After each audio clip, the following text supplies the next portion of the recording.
Assalamualaikum warahmatullahi wabarakatuh. Waalaikumsalam. Mari Agus, jumpa. nggih. Wah, Agus Bajir. Oh, Agus Bajir, Iya, iya. sama-sama. Ketemu lagi di acara saya, podcast Pak RT episode ke-15. Jadi di episode ke-15 di sini kita membahas panjenengan yang sudah jadi dosen lagi. Ya, dosen lagi dari dulu ya. Dari dulu dosen. Iya, profesional di kampus Universitas Muhammad Muria Kudus. Oh, Muria Kudus. UMK. Kalau yang Muhammadiyah Umku. Beda. Namanya mirip-mirip. Makanya kan karena mungkin namanya sudah lama, Kendal ada tapi terpaksa singkatannya ganti. Bukan UMK tapi Universitas Kendal Batang, UMKB. Start namanya kan lebih duluan yang di situ. Iya. Oke. Jenengan di sini kesibukannya di samping dosen apa saja kalau boleh tahu? Selama ya anggap aja ya 20 tahun terakhir lah. Bayangin kalau saya itu di mentor dengan dulu mungkin sekarang sudah tambah sukses nih. Amin. Amin GH. Ya ini kan termasuk ada reuni juga pemirsa di sini. Kita lihat dari dulu 20 tahun yang lalu sampai sekarang sudah melakukan apa saja, apa di dunia akademisi kemana dulu, belok lagi, apa-apa gimana. Nah, tapi momen itu kan kadang menjadikan mahasiswa tetap ingat jenengan. Apapun jenengan, entah itu profesinya masih sama atau ganti, masih ingat jenengan. Jenengan punya trik yang rahasia.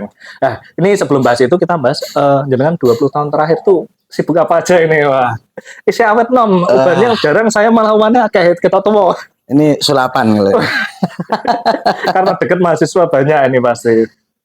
Ya, kalau 20 tahun terakhir tuh banyak hal dan banyak pengalaman yang bisa dicerita.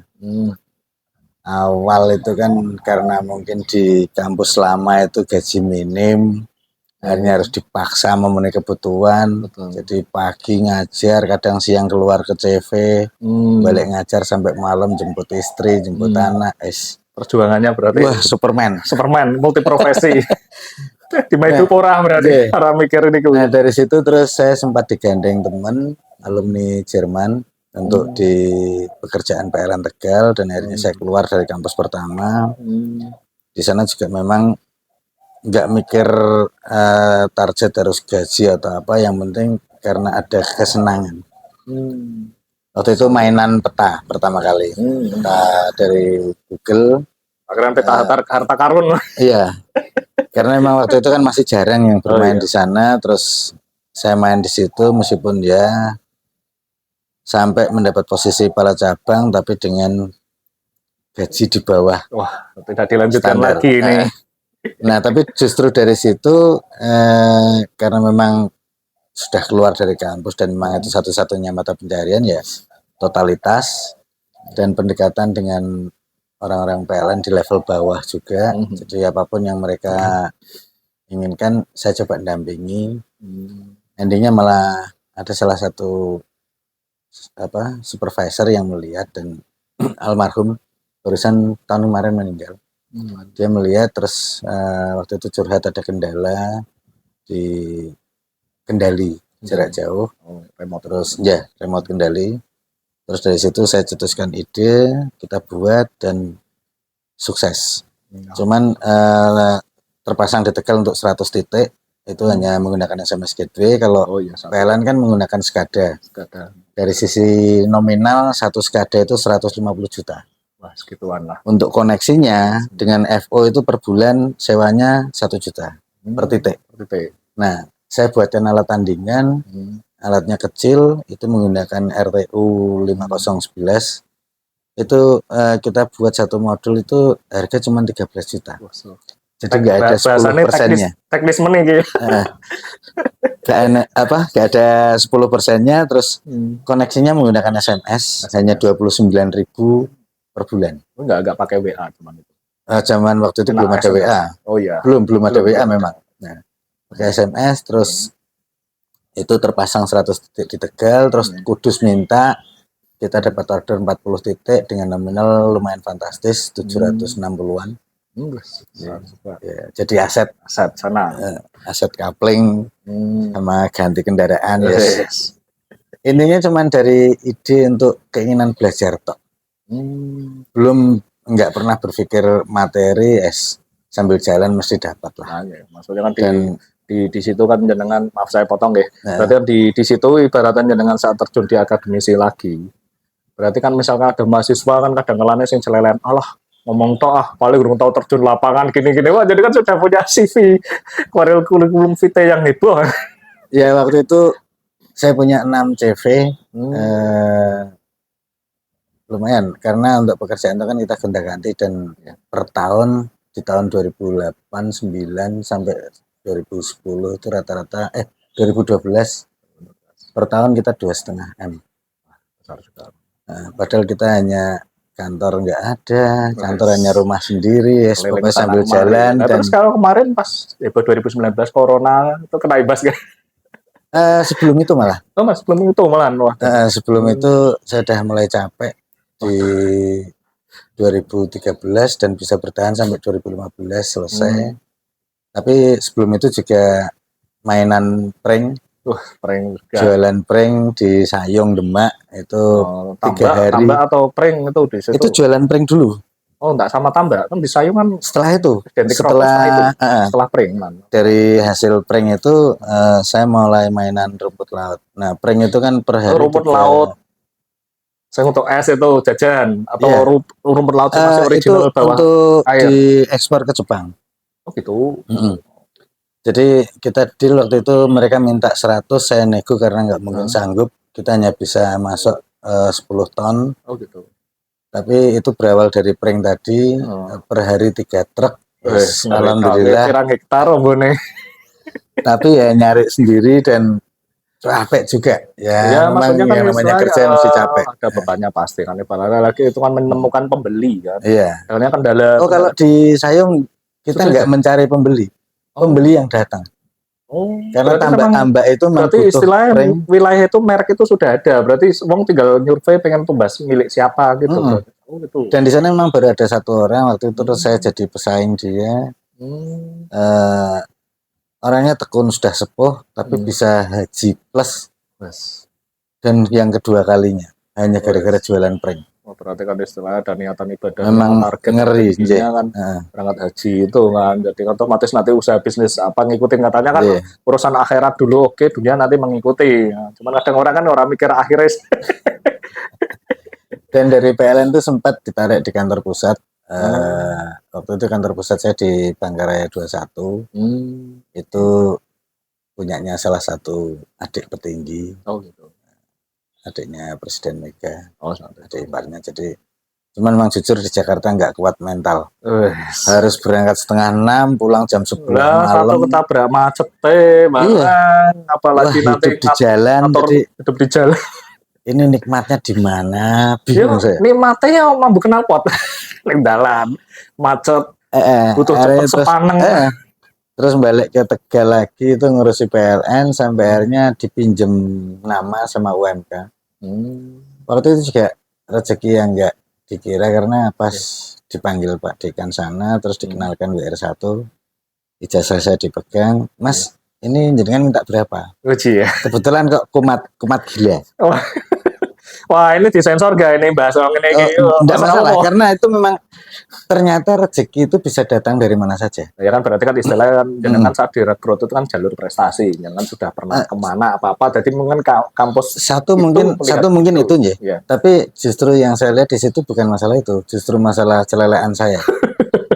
Berarti mencari yang beda di antara personalia komposen yang kono nyari figur dosen yang beda biar mahasiswa lebih. Iya, kalau orang lain kan dipinjam ijazah itu rata-rata saya paham ijazah S2 itu antara 1,5 sampai 2,5 juta untuk akreditasi. Cuman waktu itu saya kambuh kumat gendeng istilahnya.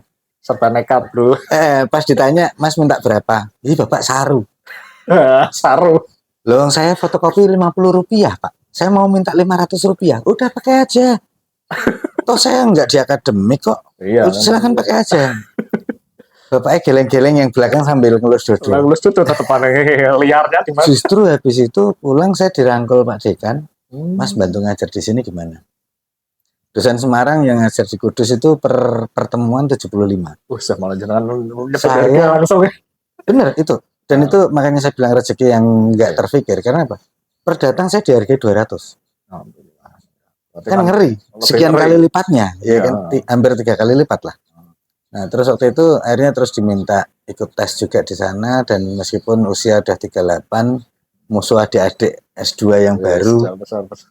ya karena kebiasaan tiap hari harus Senior mijet mijeti keyboard. Nah, mijeti keyboard. alhamdulillah bisa peringkat 1, terus Hmm. langsung masuk, dan di tahun kedua langsung dikasih posisi megang Kaprodi. Itu Kaprodi pertama berdiri tahun 2009, dan sampai sekarang justru prodi terbesar kedua di sana. Oh. Ya. Mesti geblengan mahasiswane piye carane kudu iso Ya. ngikuti iki. Prinsip itu kalau kedekatan dengan anak-anak, karena Iya. dulu pernah ngalami waktu di kampus pertama itu kan gaji minim ya. Betul, okay. Mungkin kalau boleh nyebut cuman ya seperempat juta. Wah, jutanya yang besar. Seperempatnya kecil. 1/4 juta. Tapi kenapa saya pas saat itu kok tidak dimentoring jenengan ya?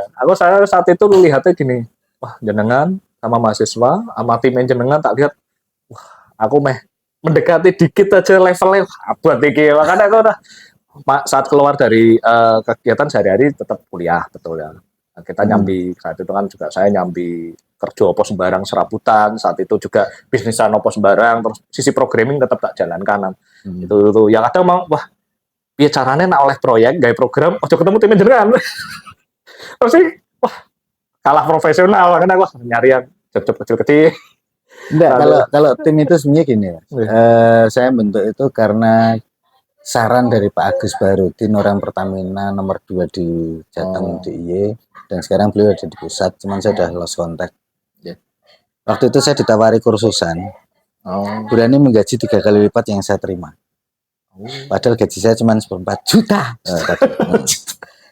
Nah, kalau toh saya ngomong 1 juta, berarti kan saya dapat 3 juta. Bisa bilang gitu. Jujur saya stres. Nah, beban mental atau gimana maksudnya? Stres harus memilih. Karena satu itu kursusan, satu universitas. Betul. Saya sharing dengan Pak Agus, beliau ngomong, Mas kita lepas jabatan. Kita sebagai teman aja.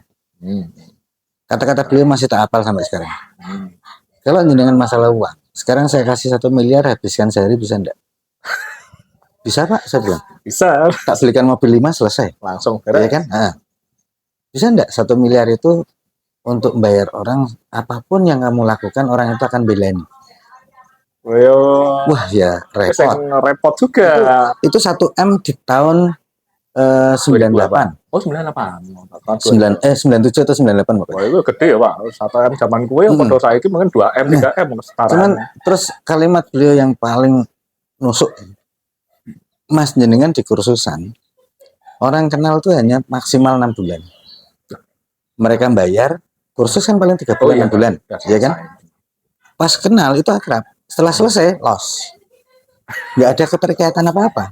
Soalnya sibuk sendiri-sendiri, biasanya gitu. Tapi kalau kampus, itu kita kenal 4-5 tahun, bahkan ada yang sampai 7 tahun, ya kan? Itu otomatis kan udah kayak family. Iya. Artinya apa? Di situ network yang nilainya fantastis. Saya punya jaringan yang nggak perlu tak bayar. Hanya karena keterkaitan tadi, sehingga gimana kita membina keterikatan tadi untuk membangun kroni kita sendiri, kan? Kalau istilah jangan di akademisi, universitas kan bahasanya seperti itu. Kalau di dunia yang simpel kan seperti kita misalkan seorang guru jadi guru TK, SD, SMP itu seperti itu. Cuman kan penerapannya saat berprofesi di SMA mungkin masih bebas ya. Kalau kuliah mungkin jangan berarti kan tidak sekedar mengajar, mendidik juga kan, networking itu perlu. Iya, networking. Kadang-kadang kan ada mahasiswa atau mungkin dosen mikirnya sebenarnya mulai bareng. Iki kuliah apa gun kursus Nah, dan kan berarti ada paradigma khususnya di situ. Dari kata-kata Pak Agus Barudin tadi, itu yang benar-benar tak tangkap, sehingga apa? Akhirnya saya mencoba membangun network, dan dari network anak-anak tadi, satu akhirnya bisa masuk konsultan sampai detik ini masih digandeng di tempatnya Pak Gunarto itu LPPSP, terus ada sekarang beberapa nama, ada PT Cimut, Citra Muda dan seterusnya, dan alhamdulillah masih sering dihandle meskipun freelance. Dan dari situ juga akhirnya jadi tenaga ahli di Kota Tanjung Pinang. Dari mulai 2016 sampai tahun kemarin saya masih dikasih kontraknya Jadi alhamdulillah ada rezeki di sisi lain. Ya udah dolan adoh iki. Ya. Cuma di Kudus iki. Dolan ke Batam dan seterusnya gratis. Pokoknya niatnya bisa keluyuran gratis. Wah, Soal rezeki urusan belakang dan nggak ada yang tahu lah. betul, misteri. Istri yang tahu paling istri lah.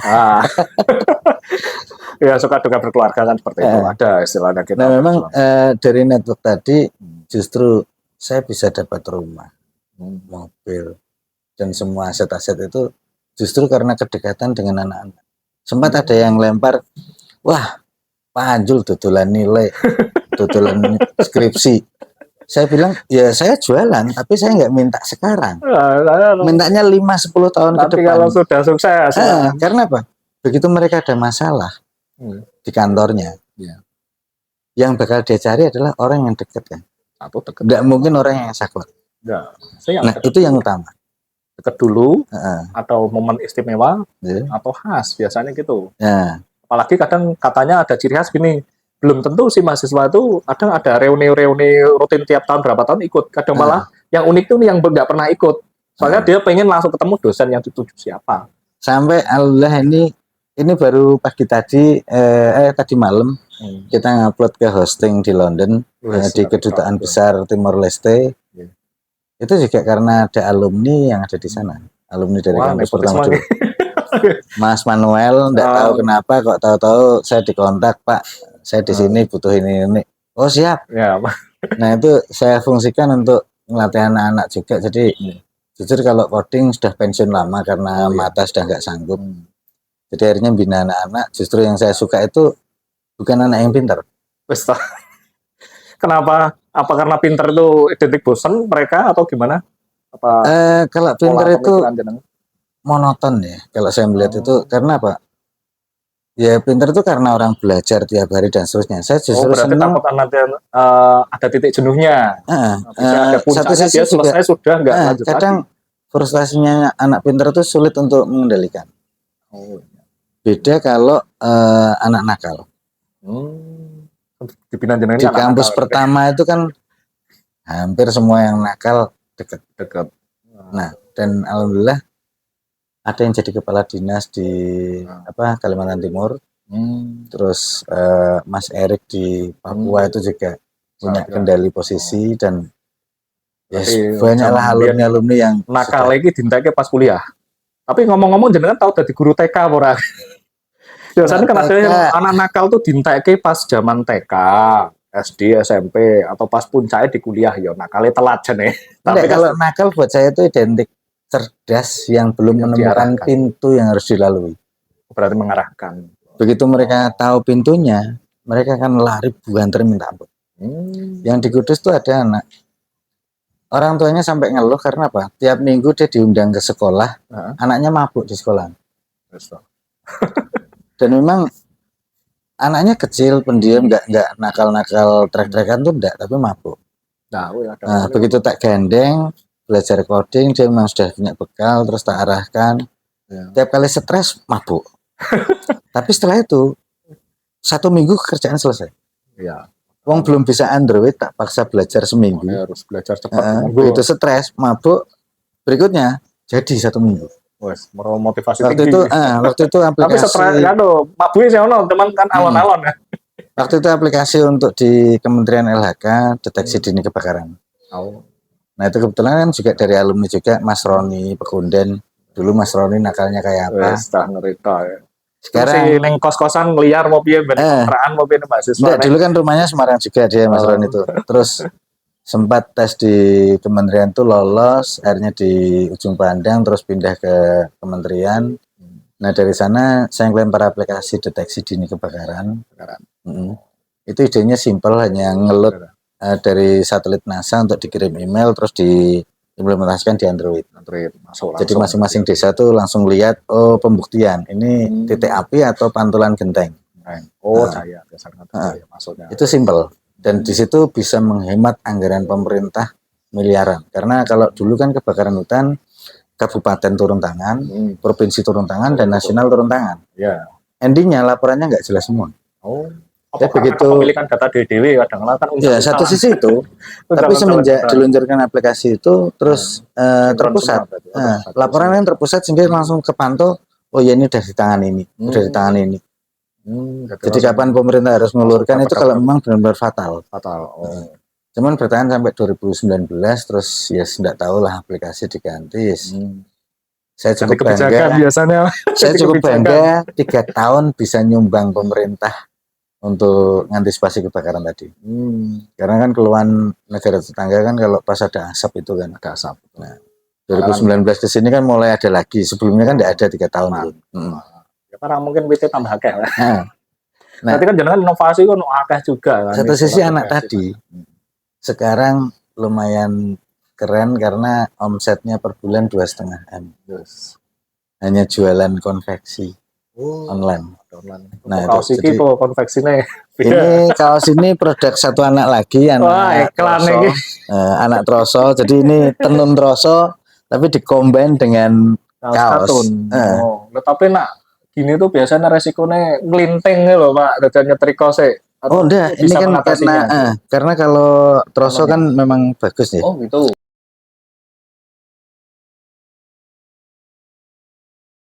Meresmikan di sana desa industri ini. Tapi kan konsepnya ini konsep sendiri, tidak ada di sana. Udah, jadi memang kemarin sharing-sharing, saya kasih ide yang aneh-aneh, kalau bisa yang ini masih kurang bagus karena apa? Masih simetris. Oh, harusnya yang beda.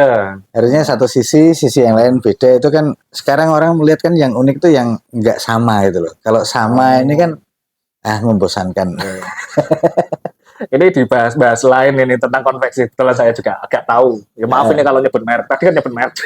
Nama pejabat juga harus nggak apa-apa. Oh iya, sorry. Nggak apa-apa. Nah, maksudnya gini. Kalau model simetris, ini kan kadang-kadang kalau saya lihat ada baju yang nuansa etnik.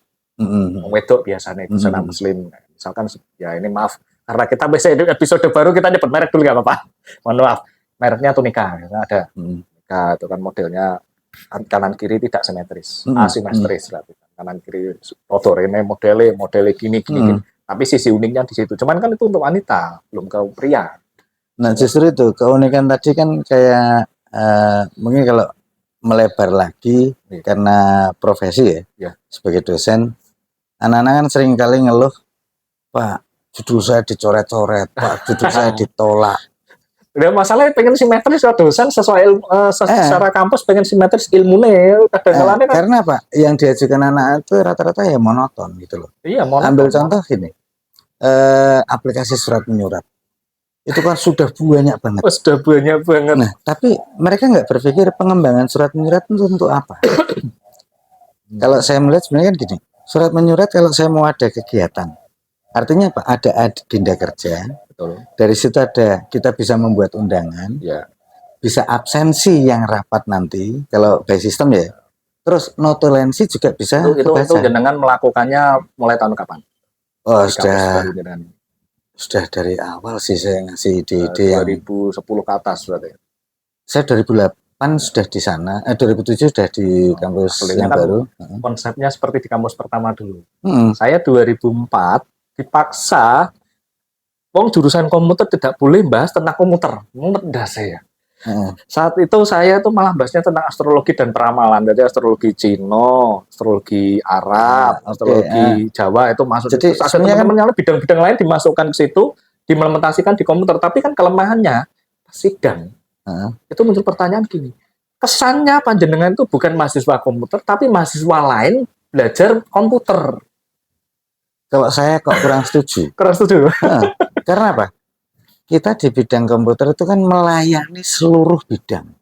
Iya. Apapun bidangnya. Ya kan. Satu sisi kayak tadi ya. Ide gagasan rapat menjadi berita acara untuk undangan rapat dan seterusnya. Sekarang kalau pengembangan ke teknologi, ada kalau saat rapat itu yang paling stres siapa sih sebenarnya? Ya, bagian serabutan. Enggak. Bagian komputer ya. Saat rapat loh. Saat rapat. Anggap rapat dewan. Kalau umumnya kan kalau dulu ada sekretaris itu. Bukan. Maksud saya beban pekerjaan saat rapat itu jalan. Paling berat di sisi siapa?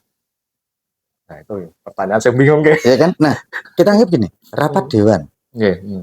semua orang ngomong, Betul. sana ngomong sini Dan ngomong. notulen rapat. Yang biasanya. paling stres kan notulennya. Notulennya. Yang mau tak catat yang mana? Soalnya kan itu posisi belum final, solusi belum kan. Sementara ada aplikasi voice to text.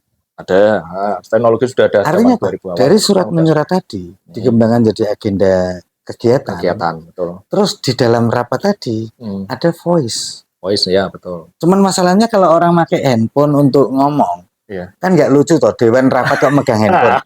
Ya paling pakai kayak gini guys. Sisi lain di mic itu kan sudah ada di masing-masing meja. Iya, biasanya ada. Kalau harus menghilangkan meja tadi dengan alat baru, pembiayaan. Betul ya. Bisa enggak mic ini kita ubah untuk bisa menyampaikan voice tadi dan muncul di layar berupa teks. Tulisannya, betul ya. Nah, kalau jumlahnya di dewan, mic-nya banyak banget. Banyak sekali. Kalau harus dikasih kabel lagi, mikir menang. Berapa kabel yang harus masuk ke laptop? Iya. Tidak mungkin. Betul. Tapi sebenarnya dengan voice, misalkan tes 1 2 3, oh ini suaranya masuk. Panjul. Oh ya, masuk. Tes 1 2 3 suaranya masuk. Mas Muhajir, ya kan? Nah, artinya apa? Dari deklarasi itu menjadi ID masing-masing. Betul. Dan nanti bisa langsung muncul di layar. Nah, ini arah pengembangan. Betul. Artinya apa? Dari ide surat menyurat bisa fantastis dan itu belum pernah ada. Detik ini belum ada. Biasanya identik ngerekam dokumentasi video udah diarsipkan gitu tok. Terus gue nontonnya kapan-kapan lah, gue napas ada darurat baru ditonton. Harapannya apa? Notulen tadi kan orang bisa melihat semua. Mana yang ini mau dipakai, mana yang harus di-cut. Oh iya. Jadi notulen itu nggak capek. Bisa dibayangkan kalau alat itu jadi.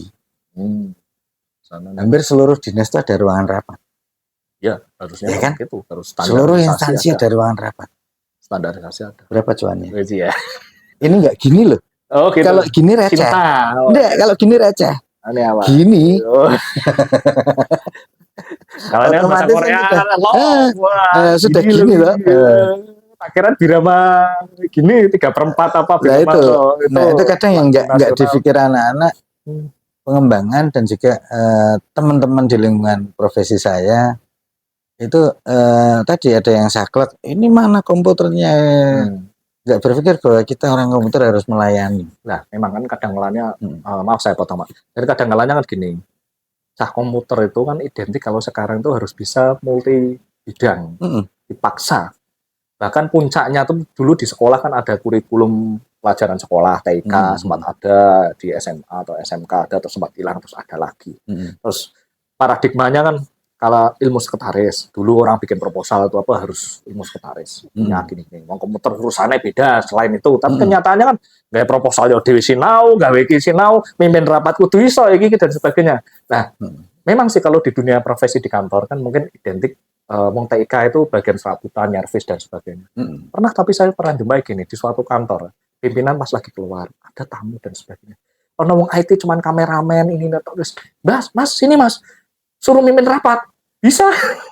Nah, berarti kan intinya terciptanya mahasiswa itu dari awal saja di mahasiswa atau setelah lulus mahasiswa itu ada keberanian itu atau mental dijadikan dulu saat menjadi mahasiswa. Jadi istilah dari selaku dosen dengan ada perkiraan ini bocah ini arahnya suatu saat hanya di teknis saja, manajemen, atau nanti bisa ngoplos semua keilmuannya, bidang lain masuk jadi satu, itu sudah dibekali dari kampus atau bagaimana biasanya? Mungkin kalau di kampus-kampus rata-rata seperti itu ya. Tapi kalau saya beda, artinya saya melihat mental si anak dulu. Oh, gitu. Karena apapun hebatnya seorang mahasiswa, begitu keluar pertarungan di pasar kerja, pertarungan persaingan itu mental. Oh iya betul. Kalau skill mampu tapi mental nggak mampu, down. Iya memang. Tapi kalau mental mampu dia akan fight. Apapun kondisinya. Apapun. Jadi seperti pesan almarhum Mbah Bob Sadino. Oh iya. Itu kan keren banget ide-idenya. Ada berapa cara juga loh.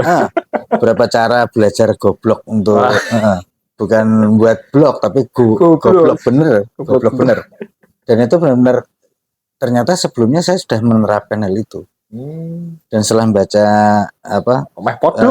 biografinya Mbah Bob itu secara tidak langsung sudah menerapkan tanpa kayak kembaran menerapkan itu. Dan memang akhirnya saya ngarahkan anak-anak, ada satu mahasiswa saya juga di sana itu dia dijuluki anak idiot. Stop. Lah kenapa? Apa tugas tidak pernah kerjakan? Nggak pernah emosi, Heeh. guyu terus, Tanpa emosi, terus zong nek dilatih tanpa coding, ekspresi. Oh, dilatih coding zong, oh. sampai sempat tidur digerujuk GPU sama anak-anak. GPU Lari, ora banyu muring-muring, panas kaya apa kayak. muring-muring, tapi dia nggak ngomong, nggak emosi. Terus waktu saya arahkan dia tes di distributor printer dan begitu selesai tes dia langsung balik lagi, Pak, saya ditawarin untuk mimpin kepala cabang dan harus tes lagi. Arahkan kepala cabang itu targetnya apa? Gini. Akhirnya ikut tes, lolos, dia jadi kepala cabang di Kudus. Salah satu distributor printer itu. Terus begitu mau nikah, Pak, gajiku kepotong, Pak, nggak memenuhi target. Terus piye nang? Golek liyo tambahan. Aku meh balik walah, Pak, jadi petani terus ke bapak. Ngapa ngono? Karena kan untuk ngobjek. Karena apa? Dia itu pinter baur. Ya, kenalan dengan orang baru itu langsung bisa akrab banget. Adaptasi berarti bisa cepat. Dan ternyata benar dalam waktu 3 bulan 7 desa pengadaan lewat dia. Dengan istilahnya waktu itu memang namanya model itu urusan belakang bener. Yang penting itu niat dan usahanya dulu. Ya, nah, karena apa? Kan rezeki kan juga misteri juga. Model ya kebetulan aja saya bisa pinjam koperasi terus apa? Pokoknya begitu 1 bulan saya tutup, 1 bulan saya tutup. Ada nilai keuntungan di situ, terus tak suruh buat CV dan akhirnya ketahuan kantor dia di PHK. Suruh keluar. Tapi di luar udah penuh kok. Enggak, karena transaksinya pakai nama kantor lama. Oh, saat itu. Nah, terus akhirnya dia tak suruh buat CV dan alhamdulillah ini sudah tahun ke 4 apa ya? Ke-5 omset dia sudah 200 per bulan. Sudah bagus berarti. Nah, jadi mulanya kan berarti kan istilahnya bukan sekedar nekat tok ya, tapi sudah terkonsep dia 3 bulan ini apa ke depan apa sudah terplanning. Dan akhirnya apa? Jaringan yang saya bangun kedekatan anak-anak karena memang di Kudus kan saya ngontrak rumah. Naik kos ya kendaraan parkir angel. Nah, kontrak akhirnya sudah mes di kampus. Udah, mes hanya untuk rektor. Saya siapa? Saya siapa? Tapi jangan nanti tahu setelah ini kan Pak Jenengan siapa, orang tahu kan. Enggak, dari situ karena kalau saya ngontrak saya kesepian, mesti malah tambah stres. Kalau satu rumah sendirian kan stres. Iya betul lah. Akhirnya apa? Saya pakai untuk base camp mahasiswa. Jadi anak-anak yang dari luar kota yang memang pas-pasan, udah masuk sini manggon di kontrakan, nggak usah bayar. Ya yang penting opor resik bareng dan seterusnya. Nah, kan maksudnya pendekatan jenengan tuh kan seperti halnya guru SD, SMP itu seperti itu kedekatan pada di mahasiswa. Nah, dari situ justru posisi sekarang saya punya hampir 10 besan di Kudus. Jepara, dari anak-anak angkat. Dari anak-anak angkat itu bahkan ada yang beberapa itu kan dia nggak mau berangkat ke pernikahan sebelum saya nyampe. Jangan-jangan lama-lama mewakili orang tua. Kalau misalnya mereka ada yang jadi saksi, rata-rata saya suruh duduk jadi saksi dan kemarin sampai karena memang anaknya itu udah yatim piatu, saya ditongkrongnya di situ jadi wakil dan seterusnya. Yes, ada rasa kebanggaan dan kalau Lebaran ini rumah nggak muat, parkir di lapangan semua, jauh. Terus kadang sampai gelar kloso di depan.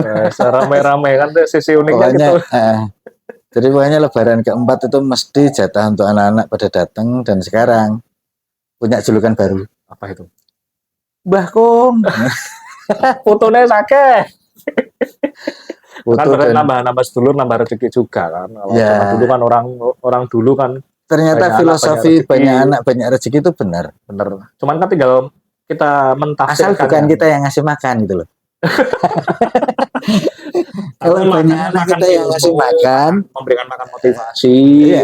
Enggak, kalau banyak anak terus kita ngasih makan, bayar sekolah, ya bangkrut dadaan gitu. Banyak anak tapi ya itu tadi kebersamaan tadi. Itu. Jadi ada semua. Kalau ilmu sih kayaknya pokoknya kayak kehidupan sehari-hari asal ngobrol, tapi justru kadang tiap kali saya ada masalah tak share ke anak-anak. Sehingga mereka juga akhirnya belajar. Karena jangan kan menikmati hidup, enjoy. Jadi kan mereka senang, kita juga senang. Dan satu ilmu dari kampus lama yang benar-benar fantastis. Ilmu yang Fenomenal. eh, Itu yang dulu karena ketiadaan doang. Sebab tidak ada yang mau susah. satu sisi itu karena ketiadaan, dan yang orang tidak melihat adalah manajemen konflik. Betul. Manajemen konflik di tempat lama itu Otomatis 9 memberi tahun. ilmu juga manajemen 9 konflik. tahun Walaupun tidak ada komplain. pelajaran itu, kuliah nggak ada itu. Nggak Jujur ada aja. di buku manapun, Yang nggak ada. 2002 saat itu belum ada pelajaran pemrograman internet, gawe web urung. Saya malah suruh jadi instruktur tahun 2002. Ya Mas, alhamdulillah ada Ya masih pakai ASP kan ya, nggak salah itu. ASP tadi itu HTML. Pada mata kuliah belum ada, mata kuliah HTML itu belum ada. Terus saya kebetulan karena sebelum kuliah dulu kan orang tua sudah ada basic komputer FreeBSD zaman 90-an awal. Jadi tahu sama zaman dulu 94 zaman Yahoo masih baru, Yahoo Geocities masih ada, jadi tahu dikit-dikit. Jadi saat masuk kuliah itu saya aku lulusan kuliah dulu kan saat itu lah. Jadi kan berarti kan itu karena ketiadaan dari kampus jadi tahu. Nah sekarang fenomenanya kan kadang-kalanya yang jadi manja mahasiswa itu kan fasilitas kampus lengkap semuanya. Fasilitas dari orang tua ada semua. Kadang itu memikir rasa dipikir ono gitu. Nah itu menghadapi kids zaman now yang sekarang kadang angel kandhanane sakar PDW, terus karena mendambakan fasilitas tuh kira-kira jenengan punya teknik apa itu? Kalau saya tekniknya tuh tak benturkan masalah. Manajemen studi kasus. Iya, jadi manajemen konflik tadi arahkan untuk membenturkan mereka dengan masalah, dan dari situ kenapa? Anak sekarang tuh memang handphone miring. Betul ya. Handphone miring itu dan sudah banyak banget dan Banyak sekali. ganggu ya. Tapi saya doktrin anak-anak saya sendiri yang baratnya alhamdulillah ya satu kebanggaan dan contoh. Dulu kalau dia belajar itu ya laptop, tablet, handphone, gamenya beda. Oh, main bareng. Plus UN. Wis toh. Pas Ya kan? tes. Nah, ibunya kan mesti ngomel-ngomel, marah-marah. Saya nggak pernah didik dengan cara marah, tapi saya didik dengan benturan. Nang sini, nah kamu nge-game, nggak belajar, kira-kira besok lulus SMP-mu baik apa jelek? Jelek, tak sekolah. SMP masih gitu, SMA-nya baik apa jelek? Jelek, tak sekolah. Begitu SMA, nanti kampusmu baik apa jelek? Jelek, harus yang bagus. Harus yang bagus. Ya kan? Karena kan gitu. Itu tanggung jawab bapak selaku orang tua. Cuman masalahnya satu. Kalau kamu lulus kuliah, apa bapak harus belikan pabrik biar kamu bisa kerja? Betul juga sih. Artinya apa? Anak tak benturkan. Betul. Biar dia mikir sendiri. Betul ya. Karena apa? Kalau kamu cuma tak titipkan, nggak bisa kerja ya kamu dipecat. Ya memang sih. Iya kan? Nah jadi tak benturkan gitu. Bahkan kadang-kadang ada ini maaf mas malah jadi bahas parenting. Yes. Kadang-kadang ada pola. Saya pernah jumpai ya teman lain ada yang sudah sukses saat SMP, SMA, anak naik bikinkan usaha apa. Jika bakal mewariskan ilmu dari orang tua atau mewariskan harta benda atau mewariskan usaha, dituntut anak harus ngikut. Tapi prakteknya kadang-kadang saat dia kerja di luar ini dulu cari pengalaman yang seluas-luasnya, nanti ngurusi usaha orang tua atau ngurusi apa orang tua punya cita-cita keilmuan apa ini. Kadang-kadang setelah terkena hal-hal lain, kira balik meneh. Balik meneh ini ya kadang ya mungkin kita selaku orang tua mungkin gelau aku kok ini padahal anakku saya SMP. Nah, saya gini, itu bukan masalah parenting tadi ya, tapi gimana saya gembleng anak-anak di kampus, sebenarnya kan bekalnya dari sini juga. Artinya dia tak benturkan gitu. Terus satu sisi kayak yang jenengan tadi bilang bahwa bapaknya sudah oke, gini-gini. Ada satu contoh lagi, pas anak saya itu bareng jalan berdua, saya sendiri, ada tukang sapu jalan. Pakai mobil jalan-jalan tuh kan. Nang, itu tukang sapu anaknya orang kaya atau orang miskin? Gak mudeng aku pak. Padahal jawaban simpelnya ngono. Gak mikirnya. Saya nggak mau. Kalau anaknya orang miskin, ingin enggak dia duduk di samping bapak disupiri? Ya mesti pengen. Tapi kan bapaknya nggak bisa beli mobil. Dia bilang itu tuh. Terus yang kedua, kalau mungkin enggak anaknya orang kaya? Enggak tahu pak. Ya mungkin. Tapi kenapa jadi tukang sapu? Artinya apa? Dia tidak bisa memanfaatkan fasilitas yang diberikan oleh orang tuanya. Oh iya. Berarti kan istilah anak bahasanya kan kayak tadi kan, bapaknya punya perusahaan. Betul. Anaknya diwarisi dan seterusnya. Tapi karena dia nggak ngeh Iya. dengan harapan orang tua dan seterusnya, akhirnya apa? Ya lepas semua. Dan Ya. satu sisi kalau tadi jenengan ngomong bahwa warisan perusahaan ini itu dan seterusnya, kalau Beda. bapak saya enggak itu. Beda. Saya juga beda. Warisan itu bukan tanah atau rumah. Betul. Warisan itu ini. Betul. Pemikiran. Karena apa? Ini yang bisa untuk fight. Iya. Sampai kalau saya ngomong ke anak-anak di kelas itu, kalian tiap hari berdoa. Pagi, siang, malam. Nah, tapi cuman berdoa, ya Allah bimbinglah supaya skripsi cepat selesai. Perampung Tapi mikirnya nggak piye? garap. Lah apa malaikatnya kon dadi joki. Kon garap skripsi ini. Joki. Kan lucu gitu. Nah, Nah, contoh yang gampang. Jenengan curhat, saya curhatkan jenengan. aku mau Mas, iki Pak, pacarku ribut ngene. Hari pertama jenengan dengerin. betul. Hari kedua dengerin. Hari ketiga tutup telinga kan. Suwi bosen ah. Awet lu Nah, masalah kok sopo doe. kira-kira malaikatnya bosen nggak dicurhati skripsi? Ora tanggep. Karena apa? Gak usaha. Iya Gitu loh. betul. Itu problemnya yang ada Iya. sekarang. Jadi Gen Z ini memang dari sisi skill mereka ngeri. Iya betul. Informasi apapun mereka cepat. Makanya kan di saat ini kan seharusnya ini pemikiran saya. Sama contoh yang sudah ada. Seharusnya kan ibaratnya seorang anak. Istilahnya nang wong tua tok dah. Aku sekolah dah, sampai kuliah dah. Wes, oke, sementing nilai gaya api iki nyenengi orang tua dah. Pengalaman aku nyari sendiri gini. Kadang-kadang motivasi itu kan tidak muncul. Justru itu tadi. Kenapa yang saya bentuk kalau dari sisi anak-anak bukan masalah pengetahuan IT-nya atau apa. Tapi justru yang pertama adalah mental dulu. Iya jelas harus. Karena anak sekarang informasi itu bagi mereka gampang. Ya jelas, sekarang mudah Ya sekali. kan, mau belajar YouTube ada. Gampang apa? Tapi kalau mentalnya nggak ada, repot. Ya seperti kayak dulu di kampus lama itu kan, ada teman-teman saya. Zaman dulu hawane buku komputer tokonya kabeh, majalah komputer langganan berminggu, beli banyak. Jadi kenangan setelah lulus kuliah, buku pelajaran kuliah itu kebuak sak lemari. Tidak hanya pelajaran buku kuliah yang tetap ini terus. Saya kira kadang malah amet-amet ya, bukan sombong saya. Setelah lulus saya malah ada buku komputer yang mah. Saya lihat gini. Kan saat itu cepat banget Pak. Buku sudah terbit. Teman-teman kita nyebut merek toko buku Gramedia. Nah, sudah terbit ini. Kadang tinggal baru 2 bulan 3 bulan sudah ada yang baru. Inovasi cepat sekali. Kadang buku lama itu sudah kadang udah tidak berlaku lagi. Kadang ketemu penulisnya, Mas gini. Lah kita kita sambil minum dulu. Ini iklan kopi, tapi kopi opo. Ya, anggap aja kopinya yang bahasan podcast sebelumnya sudah ada bahas kopi dari biji ya. Salah satunya itulah. Walaupun kopinya beda daerah ini.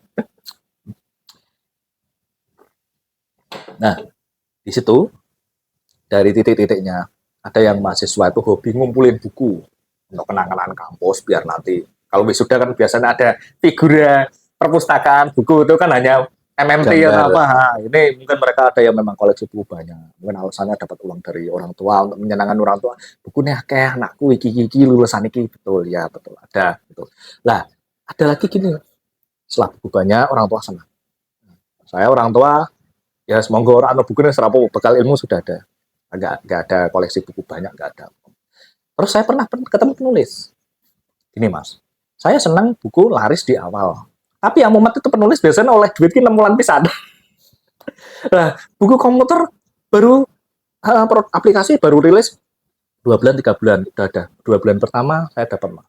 Tapi sisa eksemplar itu belum terjual di toko buku. Nah, kadang-kalanya kan buku-buku teknik itu kadang-kalanya ada yang kerjasama sama dosen. Tolong Pak, nanti kalau ada apa referensi kalau di kampus kan ada istilah daftar pustaka, skripsi kan harus ada mengarah kepada buku penulis siapa, ini kan tujuannya kan biar terhubung semua di buku referensi. Atau jenengan sudah nulis buku atau belum? Atau nulis video aja ini nanti? Sebenarnya dulu pernah ada keinginan nulis buku karena saya melihat saya orang yang tidak hobi baca, itu satu. Saya mau membaca kalau di situ ada sesuatu yang beda. Bahasa buku rata-rata kayak gitu. Ya kadang-kadang kan kalau tapi saya masih ingat zaman saya kuliah. Saya main-main ke toko buku, ya nggak perlu tak sebut merek lah. Buku itu VB for Dummies. Saya buku kuning Dummies kayak zaman kan banyak sekali. Saya lihat buku itu unik karena apa? Bahasanya bahasa gaul. Iya. Jadi di situ ada kalimat yang saya masih hafal betul. Kalau aplikasi codingmu error, ada 3 hal yang harus kamu lakukan. 1, menangislah. Kan bingung. Lu iki coding kok kon nangis? Maksudnya apa? Nomor 2, ngamuk. Kon muring-muring. Terus baru langkah yang ketiga adalah ulangi skripmu dari atas ke bawah. Berarti kan itu Saya bingung. Ini bahasa nggak lazim, terus karepe opo?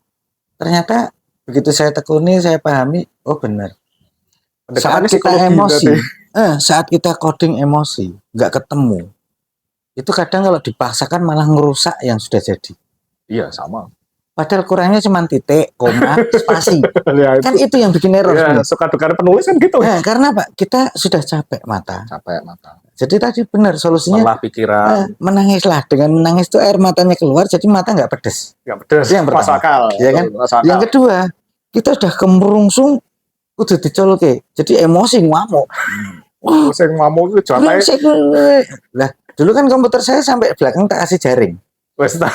Kadang monitor tak lempar. Ngeplak ngantek tiba lah. Monitor gede dulu. Sama dulu tabung. Sekarang kan layar datar. Dan keyboard itu saya habis banyak karena jengkel keyboard buanten.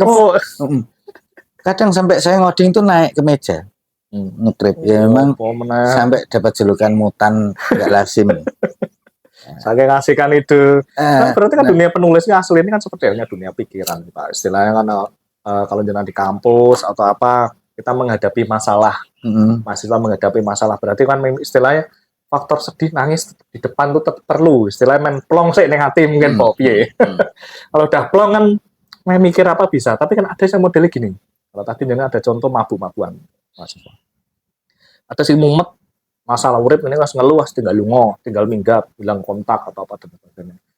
Tapi ada yang bilang kan sedino, rong dino, telung dino menghabiskan waktu sange suwine. Kalau itu kan jenengan berarti kan cara cepat.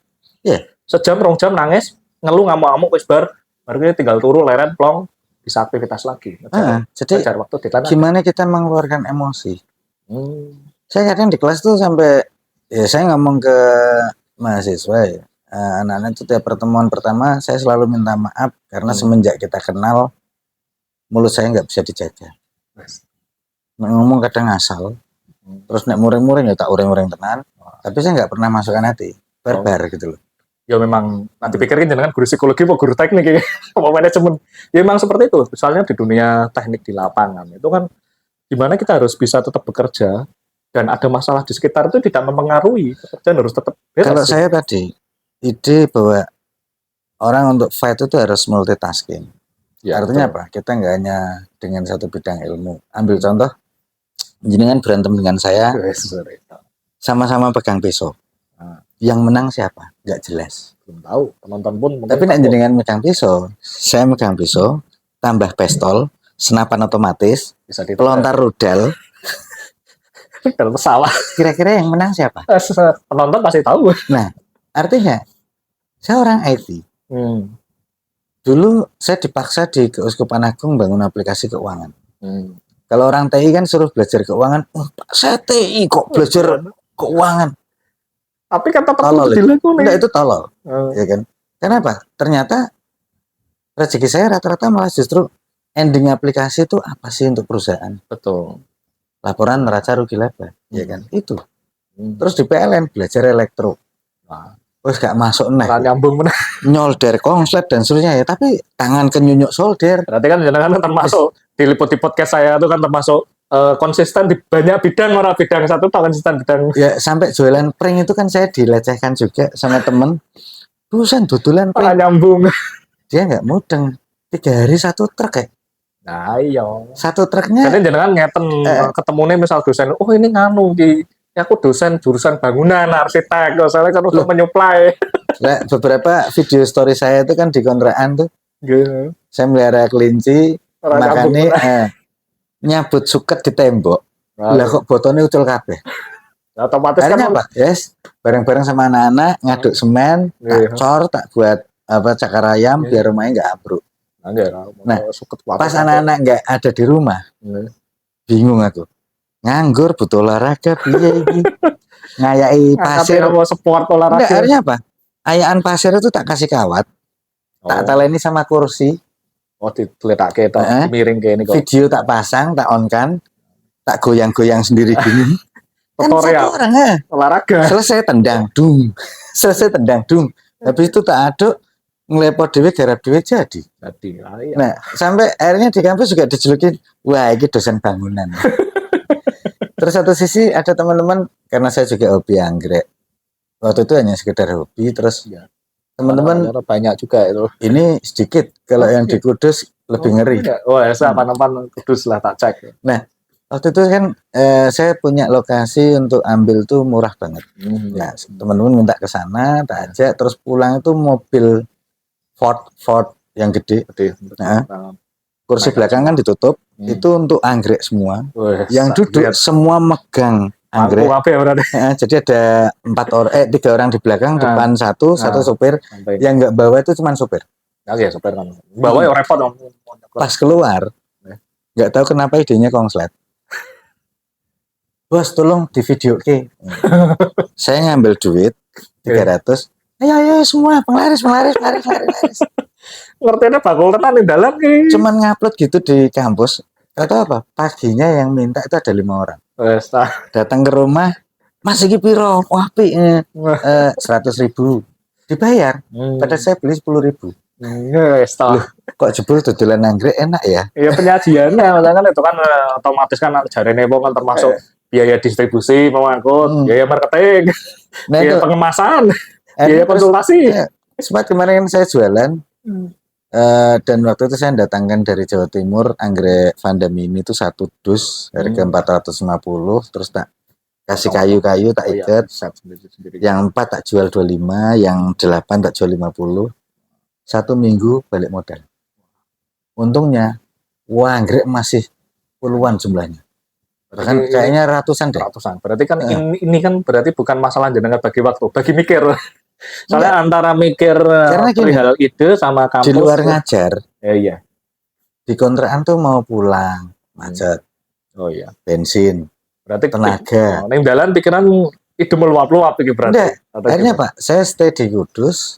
Jadi kalau malam Senin ke Kudus, Jumat malam baru pulang. Nah di sana ngapain?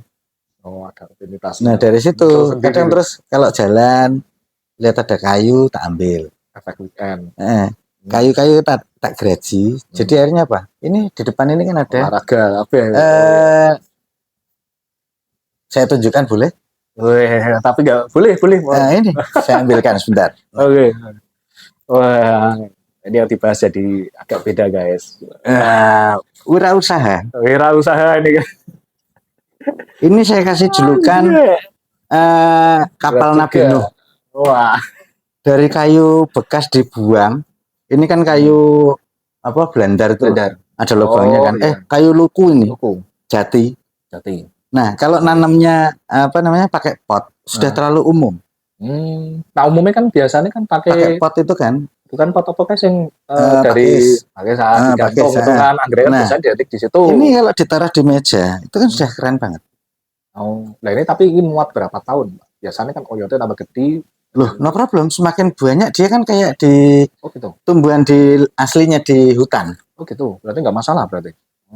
Di hutan itu kan mereka di pohon puluhan tahun.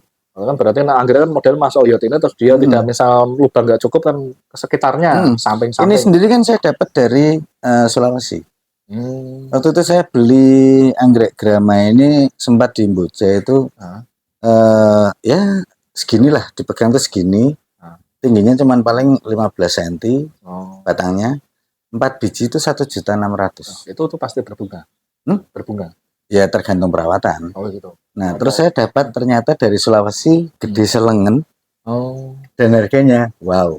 Ini tambah wow karena dikemas ada tempatnya. Nah, kalau aslinya harganya murah lah ya kan karena apa? Mereka ngambilnya dari hutan. Terus dipaketkan. Lebune ngalah sih responnya seperti madu liar kan ada. Cuman begitu nyampe sini kadang yang busuk banyak.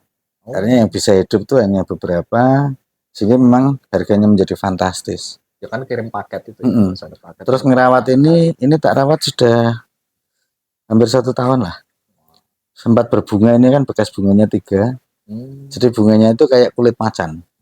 Model kuning brontol coklat itu, makanya julukannya anggrek macan atau kalau bahasa latinnya kan Grammatophyllum. Wes ngerti. Iki jane ngajar apa wae ning kampus iki? Dosen Ngerti apa? IT merangkap pertanian, merangkap keuangan, Ngeri.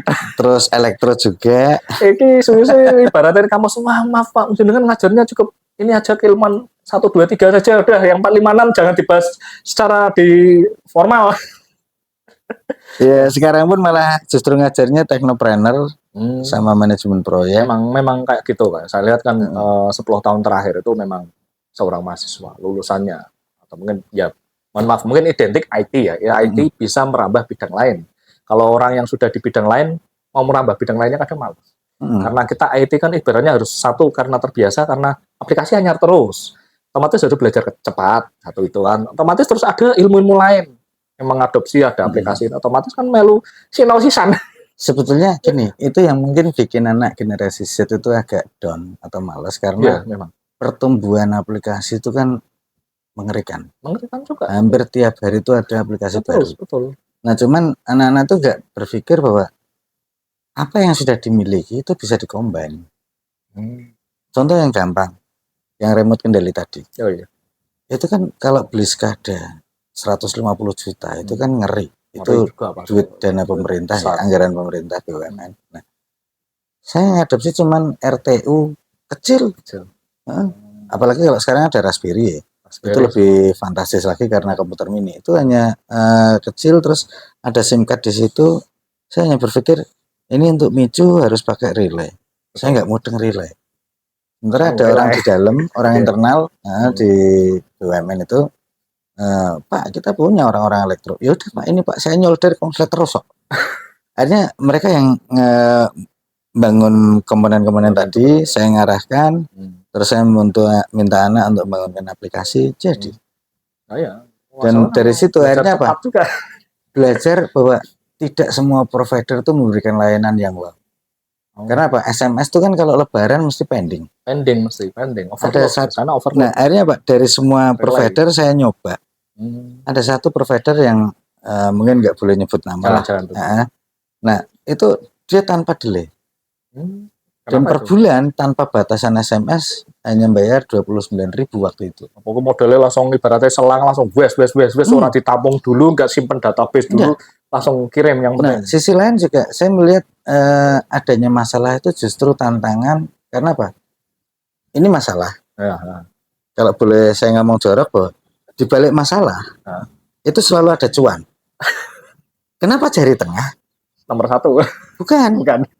Karena ini yang paling panjang dari jari yang lain. Iya. Nah, kalau kita nyari rezeki kan cari yang paling banyak toh. Iya. Nah, itu filosofinya. Nah, tapi kan nggak seperti semboyan apa itu mengatasi masalah tanpa masalah. Oh, enggak. Justru dari situ adanya masalah tadi kita kan berpikir. Waktu itu kan saya diundang oleh almarhum asmennya itu, Mas aku berdiamuk DPR. Wes. Lah kenapa Pak? Oh, listrik mau mati gini-gini. Lah kenapa Pak? Kok bisa mati? Ada petir itu kan ada perubahan arus. Oh jelas.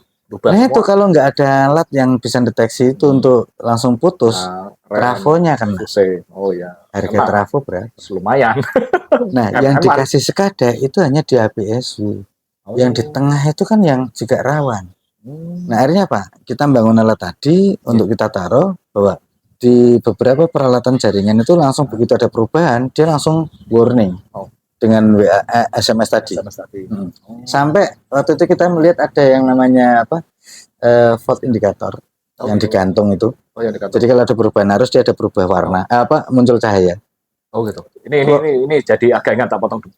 Ini tadi jangan pas itu di Tegal ya. Iya. Nah, kalau yang di Ungaran itu apakah seperti itu Pencatu Jawa Tengah powernya listriknya? Itu kan di Gardu Induk ya. Saya nggak bermain di situ. Akhirnya gambarannya kan gini, yang di Ungaran sama di situ ada dua. Ada Indonesia Power ngurusi pembangkit, terus ada PLN distribusi. Oh, berarti kalau ini dari pembangkit itu kan 200 kV. 150 kV. Ya kalau misalnya. Terus masuk ke Gardu Induk diturunkan menjadi 20 kV. Oh, biar aman masuk ke masyarakat itu berarti. Ya, karena kalau tinggi banget itu jarak 5 meter drone ketarik kok. Oh iya. Radiasi radiasi listrik. Ada radiasinya itu. Nah, terus 20 kV tadi diturunkan di trafo jadilah 220. Oh gitu. Nah, sementara jaringan itu kan Tegal, saya Semarang saya balik. enggak. Nah, terus dari situ karena ada perubahan arus tadi itu kan ganggu peralatan, sehingga kita pakai kayak itu tadi untuk remote kendali yang lebih murah dan praktis, masangnya juga praktis. Terus sisi lain volt indikator tadi kan ada petugas dari sana itu yang ngawasi lampu tiap hari. Orang masuk 24 jam naik turunnya kan frekuensi nih. Hanya kalau ada perubahan arus dia nyala. Oh gitu. Lah, siapa orangnya mau ditaruh di situ 24 jam? Paling nulisnya satu orang mengawasi ini. Dari situ itu kan masalah. Muncul ide gimana ngubah dari cahaya menjadi data. Nah, itu tak convert menjadi data pakai frekuensi radio kecil. Jadi ada transmit dari sana, terus di RTU tadi saya ngasih receive.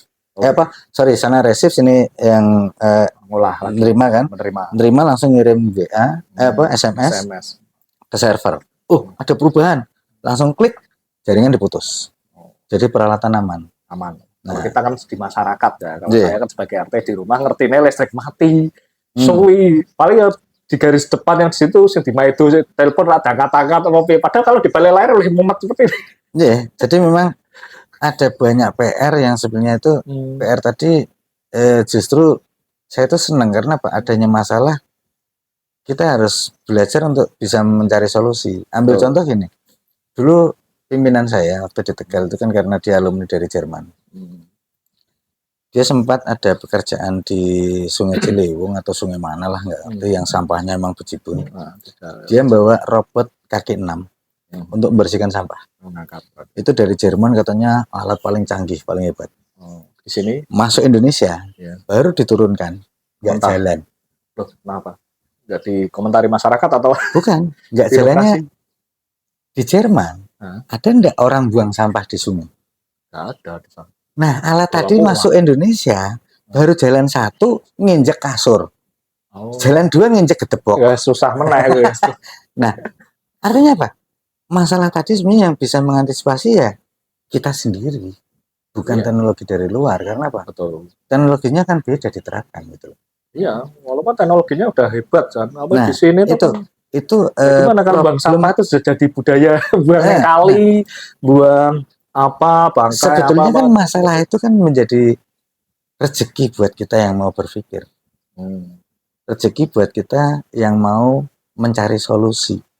Nah, sementara anak generasi Z jago nyari informasi, tapi mereka tidak digembleng memberikan solusi. Saat ketemu hambatan seperti itu, milih kabur. Biasanya alasannya, wah aku sibuk ini pusing-pusing. Padahal apa? Di balik masalah cuan belum ada keberanian sana. Nah, ada masih ngenteni sapa sik sing terjun minimal wong kuno sing usia 40 50 mentor. Makanya ada perusahaan namanya konsultan. Pongkonane wong kesulitan. Tapi kan ada istilah canom saiki istilah viral. Aku nggak ngerti singkatannya viral apa. Viral dalam artian kan kadang-kadangnya mereka hanya mengejar sing lagi ngetren saja. 2 bulan, 3 bulan, atau 4 bulan trending, setelah itu ganti trending. Jadi mereka itu pemikirannya mungkin mencari yang ngetren tok. Ya sama lah, teknopreneur itu kan kita harus berpikir bahwa bisnis yang aman itu apa. Nggak ada bisnis yang aman. Ya udah. Karena pegangan kabeh. Dulu PS, semua orang PS. 1, 2, 3. Investasinya berapa? Anak kecil sewa cuma 2.500. Balik modalnya kapan? Ya kan? Sosis, semua sosis. Gitu. Geprek, semua geprek. Nah, sekarang yang lagi trending warnet. Yang lagi trending sekarang apa? Ngeri. Semarang katanya meh rampung misalnya. Sampai jualan pakai rumah-rumahnya itu adep-adepan. Iki ya sing arep tuku sopo. Jaraknya baru 2 meter atau berapa? Enggak berpikir yang praktis gitu loh. Yo mikirnya mungkin mereka buka cabang. Kalau saya ngajari anak-anak di kewirausahaan di Kudus itu ada enggak bisnis yang kita bisa mendaur ulang? Ya mungkin mikirnya gini Pak, bisnisnya ya pemikiran itu. Kadang kan saya lihat sejak corona berarti 2019 ke sini. Ini analisa saya sering, soalnya kadang saya juga sering isi pelatihan seminar seminar desa, UMKM atau dan sebagainya. Kadang-kadang ada mereka kadang pengen bermain di luar wilayahnya, di luar desanya. Nah, mereka lihat gerobakan-gerobakan tadi teh yang waralaba itu kok bisa berada di desa A, B, C, D. Mereka itu ada kepingin seperti itu. Tapi kadang ada juga orang usah main kayak gitu. Itu tuh karena dia itu menangnya trending. Jadi kecamatan A, B, C, D, E. Kadang kan yang punya ownernya kan bangga, saya berada di sana, di sini. Ternyata ngasih di total pendapatannya tuh karena merata itu. Sepi, rame, kini sepi, rame. Padahal dia main sak gerobakan tuh optimalnya kurang. Jadi seakan-akan karena banyak cabang, foto, hello guys, misalkan teh merek Hajir, teh merek Agus, merek ini berada di sini, sini. Nah, trending. Jadi trendingnya itu karena waralaba bersama. Jadi makan sekali buka 3 atau 5. Tapi kalau punyanya cuma 1, kalah. Akhirnya fokus. Problemnya kan gini. Kalau mau membuat waralaba tadi, yang pertama mesti ada keluhan modal. Identik itu. Nah, bank biasanya siap sili modal. Loh, kalau punya jaminan. Iya, biasanya gitu. Sekarang modelnya gitu. Nah, sekarang kalau kita pangsanya adalah mahasiswa. Ya, betul. Apa modal mereka? Ya, niat aja nggak ada. Niatnya apa mana modalnya? Iya. Terus bagaimana kita harus mengajari mereka? Itu tantangan paling unik. Betul. Saya ngajari ada 2 hal dengan materi saya di KW itu. Yang pertama, saya selalu ngomong, ada enggak bisnis yang modalnya kecil, bisa disambi keluyuran, tidak nunggoni, tapi hasilnya fantastis. Yo, harus terjun di manajemen otomatis biasanya. Enggak harus jago manajemen. Jawabannya apa? Ternak tuyul. Tuyul digital, tuyul asli. Enggak, peternakan. Bukan itu. Akhirnya anak-anak nanya, lah Pak, kok guyon kayak gini Pak? Loh enggak, ini saya ngomong bener. Yang pikiran gue ben gagan gulai iya powe. Coba kamu jualan kacang. Kacang tapi digodok. Karena apa? Saya melihat kalau arisan bapak-bapak. Oh iya. Ada gorengan, ada pisang, ada apa. Yang paling habis pertama mesti kacang. Nah, cuman kendalanya apa? Kalau kacang godok tadi, kalau kita bungkus, itu mesti kemeringat. Oh iya. Cepat busuk. Bendak busuk piye? Kacang tadi kita goreng. Atau kita jemur. Nah, goreng jangan pakai minyak ya. Jadi kulitnya supaya kering dok. Goreng pasir oleh berak. Goreng pasir tapi nanti kalau pasir kan harus milai repot. Yang penting kulitnya itu kering. Oh iya. Nah, setelah kering di plastik, terus biar tadi tujuan nggak harus nunggui, bisa disambi keluyuran. Titipnya di tempat kucingan. Angkringan maksudnya. Angkringan. Bahasanya kucingan. Angkringan. Satu angkringan kita titipi 10 plastik. Modal awal kalau saya bilang bahwa kita beli kacang 1 kilo anggaplah 15.000. Dibagi 50 plastik berarti 300. Oh iya. Ongkos plastik, gas sama transport anggaplah 100. Oh iya. 400 kan?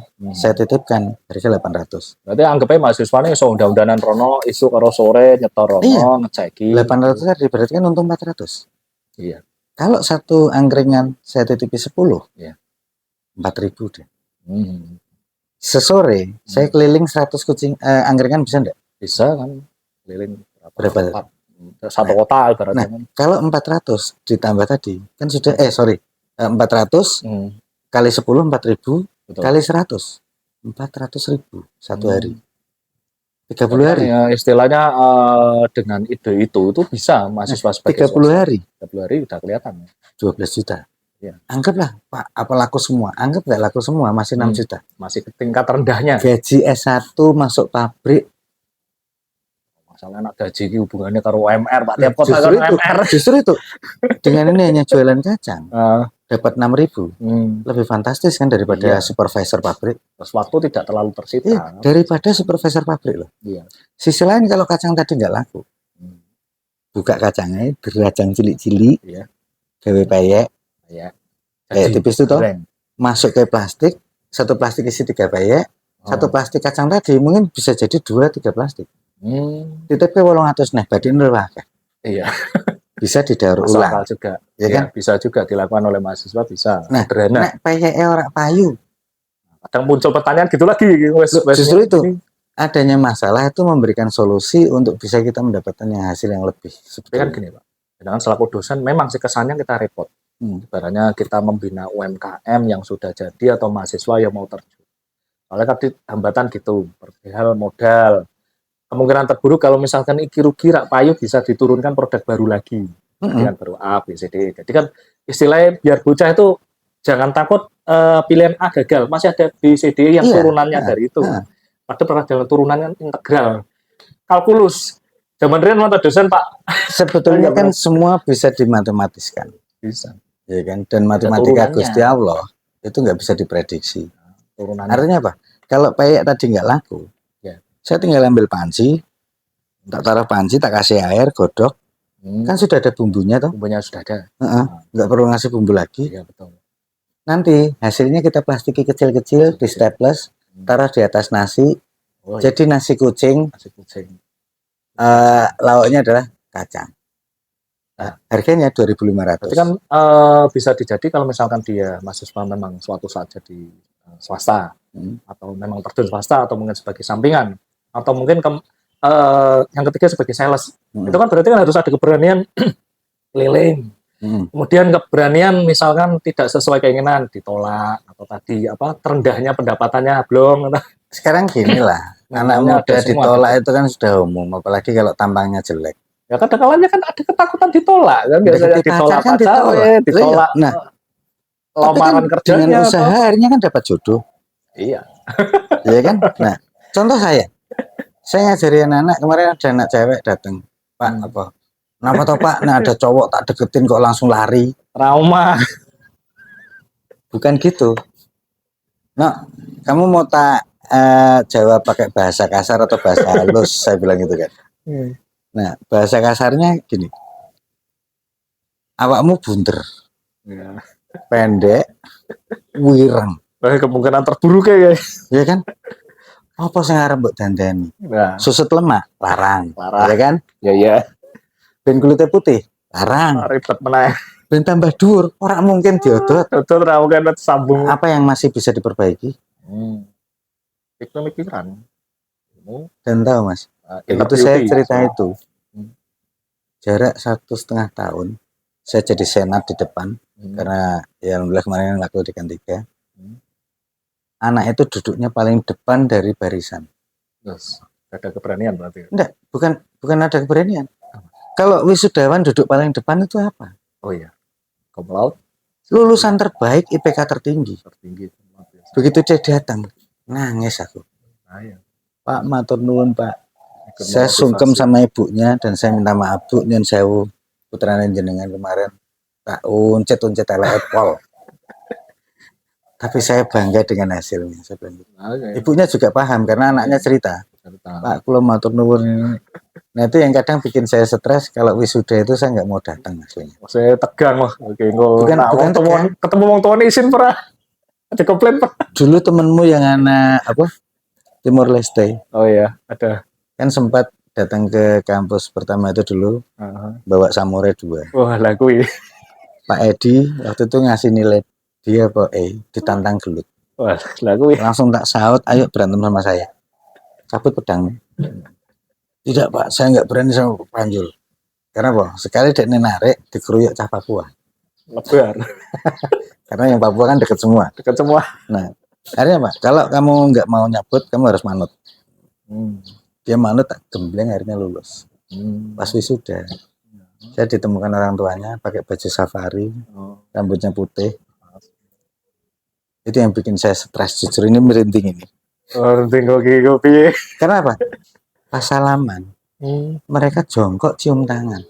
Nah itu yang jadi kita. Lah, kok gak ndredeg? Bikin. Iki wong tua, orang aku gak ngerti sapa. Langsung saya ndeprok dipegangi mas-mas harus berdiri. Habis itu, Pak, kalau Bapak bosen di Indonesia, ini kartu nama saya, sudah saya siapkan rumah dan pekerjaan. Wah. Aku bingung Mas. Lagi ibaratnya artinya momen istimewa. Saya itu nanam apa? Juga, iya. Kok ditawari kayak gitu? Godanya besar ini. Dan saya baru tahu ternyata Bapak itu bupati. Mereka mencari Saya nggak apa pernah mudeng ini anak siapa dan saya nggak berpikir. makanya kan bedanya seorang dosen kadang kita tidak tahu mahasiswanya siapa orang tuanya. Kalau guru kan guru sekolah masih tahu. Ya, karena masih Iya, tahu kalau datanya kan. mahasiswa kadang nggak tau sih iki sing daftar kene, iki sopo. Taunya nanti setelah wisuda itu. Nah, makanya dari situ saya berusaha, saya hobi anggrek, tapi saya nanam anak. Tadi banyak anak, banyak rezeki. Tapi bukan yang negatif nanam anak di mana-mana. Enggak, anak-anak ini tadi. Yang orang nakal kan. Dari situ justru kayak tadi kan dapat dari Kedubes London, dari Timor istilahnya Leste. masih ada kebanggaan juga. Istilahnya pernah berhasil. Dan kalau yang waktu pendek itu biasanya gini, musim durian.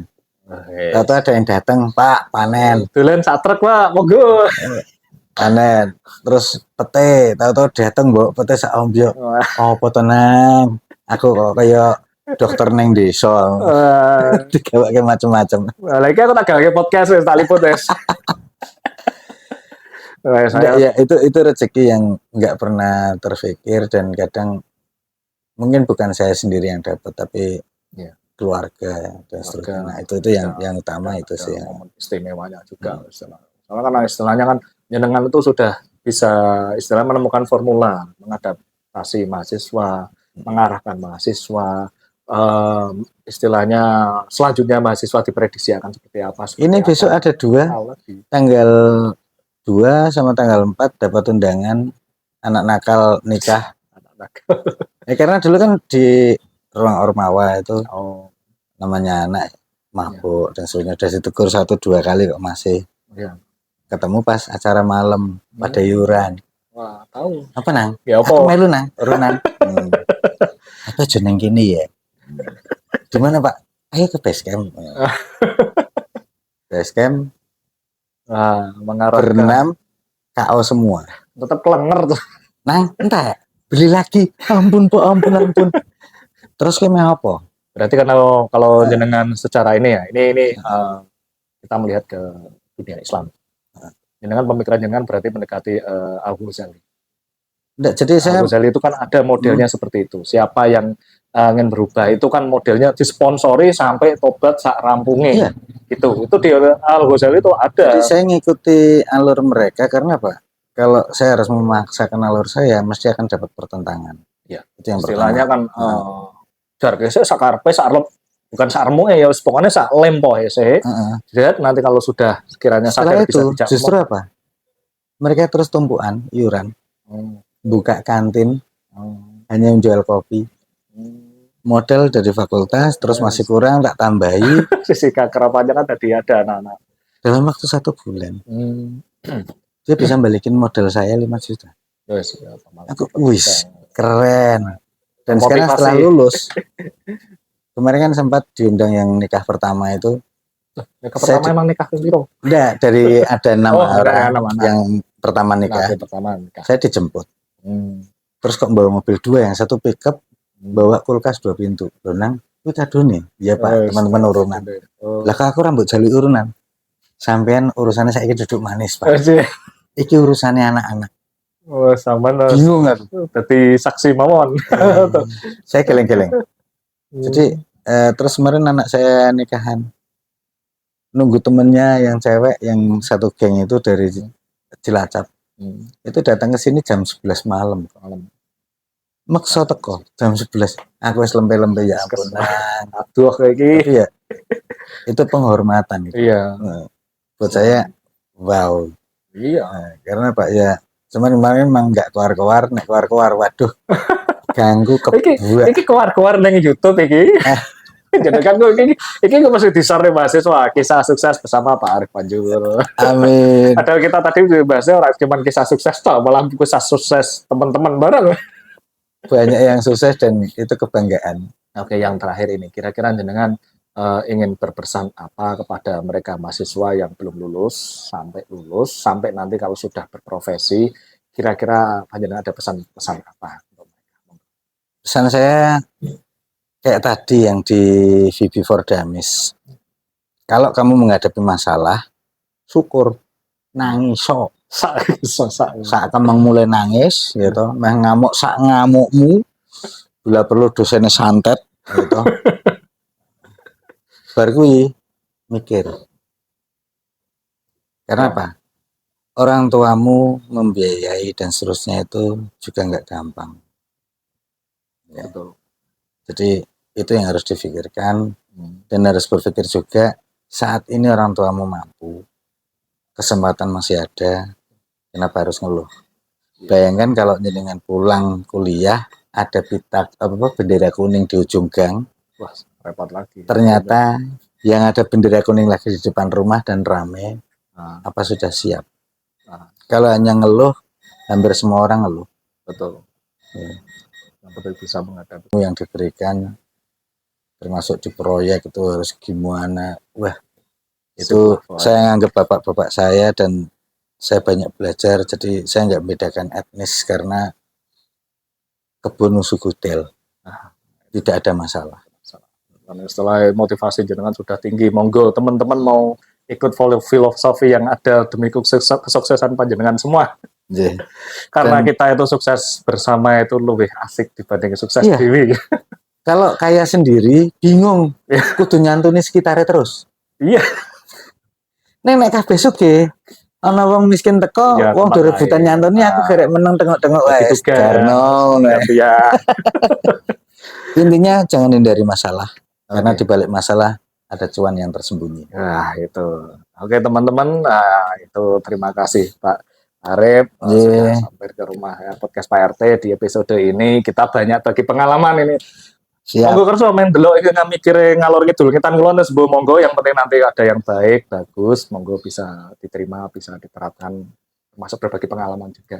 Siap. Nah, semuanya yang penting sukses lagi. Selamat lagi semuanya amin. Sukses. Amin.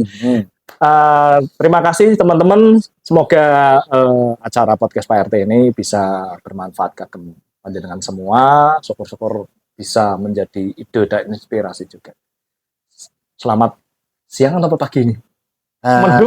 Siang dalam remang-remang pagi. Oke. So, pokoknya seperti itulah cuaca mendung-mendung, naik turun cahaya seperti itulah. Oke. Terima kasih. Sampai jumpa di episode podcast Pak RT berikutnya. Salam warahmatullahi wabarakatuh. Salaman meneh.